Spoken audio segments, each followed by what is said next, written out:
जय श्री राम।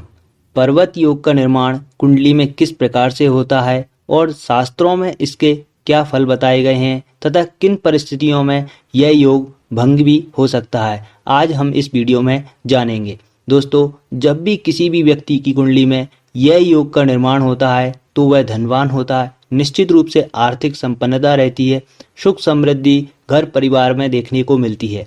व्यक्ति को आजीवन ही अपने भाग्य का सहयोग मिलता रहता है। यदि आप राजनीति में प्रयास कर रहे हैं और आपकी पत्रिका में यह योग है तो निश्चित रूप से आप उच्च पद तक जा सकते हैं, अथवा आप सरकारी नौकरी में हैं, जॉब में हैं, तो भी आपके लिए यह योग अत्यंत कारगर रहने वाला है।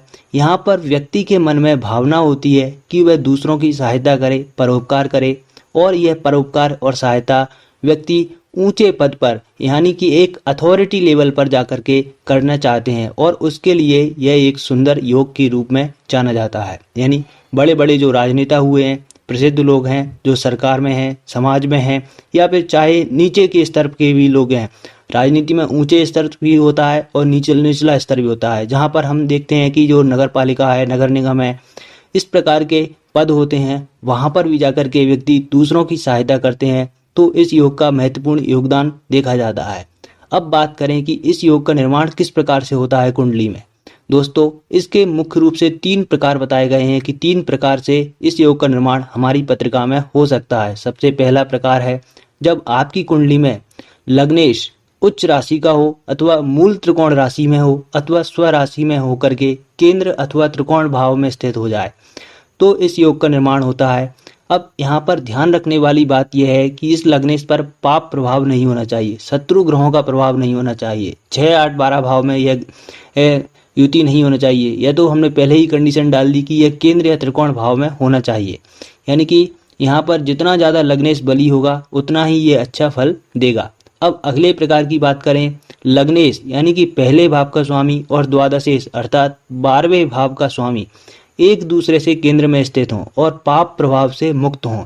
एक दूसरे से केंद्र का अर्थ है, यदि हम लग्नेश जहाँ कहीं भी कुंडली में स्थित है वहाँ से आगे गिनते हुए जाएं तो 4 भाव दूर या 7 भाव दूर या 10 भाव दूर 12वें भाव का स्वामी स्थित होना चाहिए। साथ साथ में युति करके भी स्थित हों तो भी इस योग का निर्माण होता है, परंतु पाप प्रभाव नहीं होना चाहिए, यह देखने वाली बात है, तब भी पर्वत योग का निर्माण होता है। अब बात करें अगले प्रकार की। अगला प्रकार है जब कुंडली के केंद्र भाव जो कि 1, 4, 7, 10 भाव हैं, इन भावों में शुभ ग्रह विराजमान हो जाएं। शुभ ग्रह कौन है? बृहस्पति है, शुक्र है और बुध है, चंद्रमा है। चंद्रमा अमावस्या के आसपास का नहीं होना चाहिए, क्योंकि यह एक क्षीण चंद्रमा होता है। पूर्णमासी शुक्ल पक्ष के आसपास का चंद्रमा बली चंद्रमा माना जाता है और यह शुभ होते हैं। जब भी यह केंद्र भाव में स्थित हों और 6वें और 8वें भाव यह पाप प्रभाव से मुक्त हों, यानी कि यहाँ पर सूर्य है, राहु है, मंगल है, शनि है, केतु है, ऐसे ग्रह स्थित नहीं होने चाहिए। ना ही 6, 8, 12 भाव की कुंडली के स्वामी ग्रह भी इन 6वें भाव और 8वें भाव में स्थित होने चाहिए, तब इस योग का निर्माण होता है। अब आप समझ चुके होंगे कि कितने प्रकार से यह योग बनता है और यह कैसे बनता है। अब मैं आपको एक उदाहरण के माध्यम से बताता हूँ कि यह किस प्रकार से कार्य करता है। आपकी स्क्रीन पर जो यह कुंडली दिखाई दे रही है वह मध्य प्रदेश के वर्तमान मुख्यमंत्री श्री शिवराज सिंह चौहान जी की है।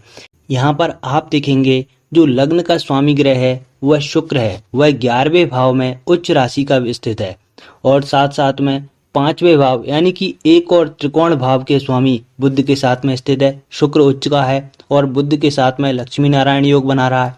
अब आप कहेंगे यहाँ पर केतु भी स्थित है, परंतु दोस्तों 11वां भाव एक ऐसा भाव है जहाँ पर शुभ ग्रह हों चाहे पापी ग्रह हों, दोनों ही अच्छे फल देते हैं।